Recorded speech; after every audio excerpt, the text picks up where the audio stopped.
2041 সালে উন্নত বাংলাদেশ বিনির্মাণে খাদ্য নিরাপত্তাই প্রধান চ্যালেঞ্জ। এই বিষয়বস্তুটি নিয়ে উভয় দলের বিতার্কিকরা স্ব জায়গা থেকে যুক্তির উপস্থাপন করেছেন। এবারে যুক্তি খণ্ডনের পালা। প্রথমেই পক্ষ দল থেকে যুক্তি খণ্ডনের জন্য মনোনীত হয়েছেন মুনিম মুশফিরাত এবং যুক্তি খণ্ডনের জন্য তিনি সময় পাবেন 3 মিনিট। ধন্যবাদ বিজ্ঞ বিচারক মন্ডলী। প্রথমে বিপক্ষ দলের কয়েকটি কথা বলতে চাই যে কাব্যিক কথা দিয়ে মন ভরলেও আমার দেশের মানুষের পেট ভরবে না। লক্ষ্য করুন তাদের দলের তৃতীয় বক্তার বক্তব্যের দিকে যদি আমি লক্ষ্য করি, তিনি এক কল্পনার জগতে হারিয়ে গিয়ে হঠাৎ করে বলে উঠলেন আজ যদি আমরা কৃষি নির্ভর দেশ না হতাম। কিন্তু বিজ্ঞ বিচারক মন্ডলী, বাস্তবতা হলো আমরা আজকে কৃষি নির্ভর দেশ এবং আমাদের উন্নত বাংলাদেশের প্রধান লক্ষ্যটি হলো আমরা আমদানি নির্ভর হব না, কারণ আমদানি নির্ভর কখনো একটি বিষয়ের সমাধান হতে পারে না। আমাদের উন্নত বাংলাদেশ হবে রপ্তানি নির্ভর।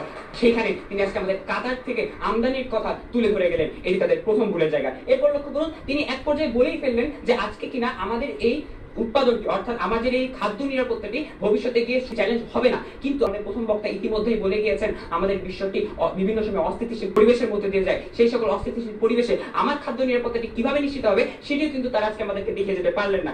তাদের দলের প্রথম থেকে যদি আমরা আসি, আজকে দেখছি যে তাদের প্রথম বক্তা তাদের যে দলীয় জায়গাটি অর্থাৎ অর্থনৈতিক স্বনির্ভরতা নিশ্চিত করা, এখানে কিন্তু প্রথমে একটি জায়গা আসে যে আপনি অর্থনৈতিক স্বনির্ভরতাটি নিশ্চিত করবেন কার মাধ্যমে? আপনার দেশের জনগণের মাধ্যমে। এবং সেই জনগণ যদি আজকে খাদ্যের অভাবে মানসিক এবং শারীরিক ভাবে এগিয়ে যেতে না পারে, তাহলে আপনি কোন ব্যক্তিকে কাজে লাগাবেন সেই অর্থনৈতিক স্বনির্ভরতা অর্জনের জন্য? এটি একটি প্রশ্নের জায়গা ছিল যখন আমার দেশের 36% মানুষ আজ ক্ষুধার্ত থেকে যাচ্ছে। এরপর লক্ষ্য করুন তারা আজকে আমাদেরকে বলে গেলেন আচ্ছা আমরা আজকে স্বনির্ভর হয়ে গেলাম, কিন্তু আমার দেশের ভিতরে উৎপাদন নেই, তাহলে সেই সকল মানুষ কি খেয়ে বেঁচে থাকবে? এটিও কিন্তু আজকে একটি প্রশ্নের জায়গা ছিল। এরপর লক্ষ্য করুন তারা আজকে আমাদেরকে বারবার বলে গেলেন যে আজকে আমরা স্বনির্ভর হলে আমাদের কাছে টাকা থাকবে, কিন্তু প্রশ্নটি এই জায়গায় যে আজকে আপনার টাকা কোনো উপযোগ নয়, আপনার টাকা আজকে আপনার উপযোগ সৃষ্টি করে দিতে পারে। এরপর লক্ষ্য করুন তারা আজকে আমাদেরকে বলে গেলেন যে আমরা আজকে আয় করলাম ঠিকই, কিন্তু আমরা আয় করার পর কি করি? আমরা প্রথমে আমাদের মৌলিক চাহিদাগুলো পূরণ করি এবং মৌলিক চাহিদার প্রথমে কোনটি আসে? আমাদের খাদ্য। এখন এই খাদ্য নিরাপত্তাটি যদি আমাদের কাছে না থাকে তখন সে আয় করি বা কি লাভ হবে? এটি একটি প্রশ্নের জায়গা ছিল। এরপর লক্ষ্য করুন তারা আজকে আমাদেরকে বলে গেলেন যে তারা আজকে অদক্ষ মানুষকে